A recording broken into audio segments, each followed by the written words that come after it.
అందరికీ మర్నాత. అందరికీ good morning. అందరూ ఎలా ఉన్నారు? ఈరోజు ఉదయం దేవుని మహిమ అనే కార్యక్రమంలో మనం నేర్చుకోబోతున్న అంశం వచ్చి దేవుని మాట వినడం వల్ల ఏమవుతుంది. ఈరోజు మనం నేర్చుకోబోతున్న అంశం అది ఉదయకాల సమయంలో. లేవగానే వాక్యం చదువుకున్నారా? ప్రార్థన చేసుకున్నారా? ఈరోజు దేవుని మాట మనం వింటే, ఆయన ఆజ్ఞలు మనం పాటిస్తే మనకు ఏమవుతుంది, ఏం పొందుకుంటాము అనేది ఈరోజు యొక్క ఉదయము దేవుని మహిమ అనే కార్యక్రమంలో మనం నేర్చుకోబోతున్నాం. బైబిల్ గ్రంథంలో 2 ఎగ్జాంపుల్స్ చూపిస్తా. అక్కడ 2 ఎగ్జాంపుల్స్లో కూడా దేవుడు చెప్పినట్లుగా చేయడం ద్వారా ఏ అద్భుతాలు జరిగాయి అనేది ఇప్పుడు చెప్పబోతున్న వాక్యం. మొట్టమొదటి మనం చూస్తే లూకా సువార్త 5వ అధ్యాయం 4-6 వచనాలు. ఆయన బోధించుట చాలించిన తర్వాత, నీవు దోణిను లోతునకు నడిపించి చేపలు పట్టుటకు నీ వలలు వేయుడని సీమోనుతో చెప్పగా, సీమోను, ఏలినవాడా, రాత్రి అంతయు మేము ప్రయాసపడితే గాని మాకేమీ దొరకలేదు, అయినను నీ మాట చప్పున వలలు వేతునని ఆయనతో చెప్పాను. వారు అలాగ చేసి విస్తారమైన చేపలు పట్టిరి, అందుచేత వారి వలలు పీలికి పోవచ్చుండగా. ఆమేన్. ఇంకా చూస్తున్నాం కదా, ఇక్కడ పేతురు గారు మరి రాత్రంతా కూడా చేపలు పట్టారు, కానీ ఒక్క చేప కూడా వలలో పడలేదు. కానీ అక్కడ యేసుక్రీస్తు ప్రభువారు వచ్చి నేను చెప్పినట్లుగా దోణిను కొంచెం లోతుగా తీసుకుని వెళ్ళి అక్కడ వల వేయండి అని చెప్పినప్పుడు అక్కడ పేతురు గారు అంటున్నారు కదా, రాత్రి అంతా మేము ప్రయాస పడితే కానీ మాకేమీ దొరకలేదు, అయినను నీ మాట చప్పున వలలు వేతుమని. చూసారా, ఇక్కడ పేతురు గారు అయ్యో మేము రాత్రి అంతా వేసాము, ఆయన చేప పడలేదు, ఇంకప్పుడు మాత్రం ఏం పడుతుంది, ఇంక మేము ప్రయత్నించలేము అని దేవుని మాట కొట్టు పడేలేదండి.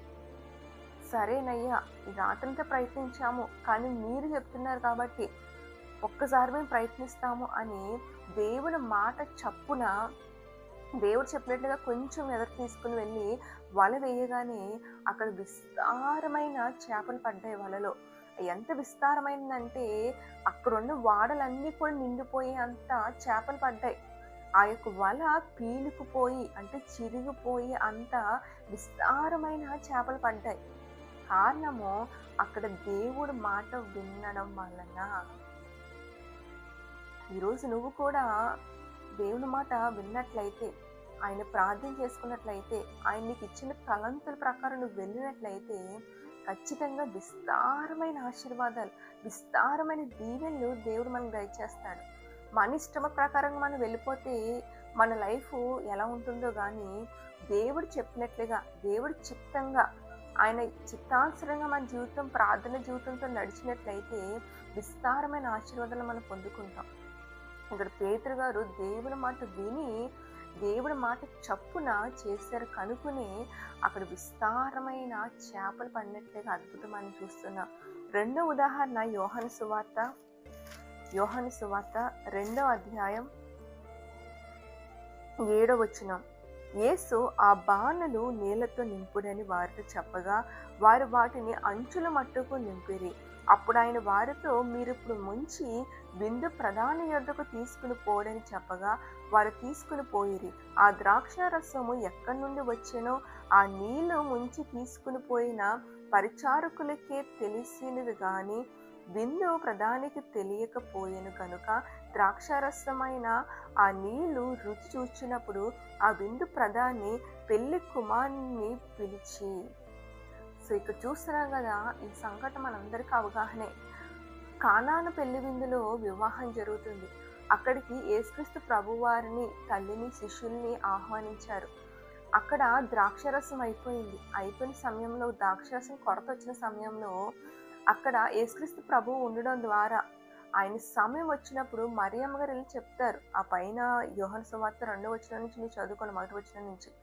అక్కడ తల్లి వెళ్ళి చెప్పినప్పుడు, అమ్మాయి ఇంకా నా సమయం రాలేదని ప్రభు చెప్తారు. ఆయన సమయం వచ్చినప్పుడు అక్కడ శిష్యులతో అంటారు కదా, బాణెలు ఉంటాయి అక్కడ, ఆ బాణెలను నీళ్ళతో నింపండి అని అన్నప్పుడు శిష్యులు చెప్పినట్లుగా చేశారు. ప్రభు చెప్పినట్లుగా బాణెలు నింపడం ద్వారా అక్కడ ఎలాంటి కొరత లేకుండా చక్కటి ద్రాక్షారసాన్ని, రుచికరమైన ద్రాక్షారసాన్ని దేవుడు ఇచ్చాడు. ఒక అద్భుత కార్యమే చేశాడు. అక్కడ పెళ్లి కుమారుడు బంధువులు అందరూ భయపడుతున్నారు. అరే ద్రాక్షారసం అయిపోయింది. ఇప్పుడు ఏం గొడవలు జరుగుతాయో, ఏం జరుగుతాయా అని. కానీ అక్కడ యేసుక్రీస్తు ప్రభుని ఆహ్వానించడం ద్వారా, అక్కడ ప్రభు చెప్పినట్లుగా అక్కడ శిష్యులు చేయడం ద్వారా మరి అక్కడ ఒక అద్భుత కార్యమే దేవుడు చేశాడు. నీటిని ద్రాక్షారసంగా దేవుడు మార్చాడు. ఈ రోజు ఈ మాట నీ జీవితంలో కూడా ప్రభు నీ జీవితంలో ఆహ్వానించినట్లయితే, ప్రభుతో నువ్వు ఉన్నట్లయితే నీ జీవితంలో ఏ కొరత ఉన్నా దేవుడు ఆ కొరతను తీర్చేవాడు, అద్భుతాలు చేసేవాడు. అక్కడ ఇందాక మనం చూసుకునే పేతురు జీవితంలో చేపల విషయంలో అద్భుతం జరిగిందన్నా, ఇక్కడ కానా పెళ్లి విందులో అద్భుతం జరిగిందన్నా, కొరత తీర్చిందన్నా, అక్కడ వారు దేవుడు చెప్పినట్లుగా చేశారు కనుకునే.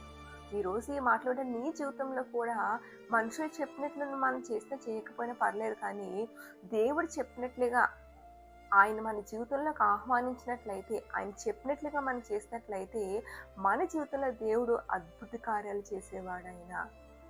కాబట్టి పేతుడి జీవితం వల్లే, ఇక్కడ కానా పెళ్లి విందులో జరిగిన అద్భుతం వల్లే నా జీవితంలో కూడా అద్భుతాలు జరగాలంటే ప్రభు చెప్పినట్లుగా మనం చెయ్యాలి. ప్రభువును మన జీవితంలో ఆహ్వానించినట్లయితే మన జీవితంలో కూడా అద్భుత కార్యాలు చూస్తాము. కాబట్టి అట్టి కృప దేవుడు మీకు అనుగ్రహించును గాక. ఆమేన్. మరణాత.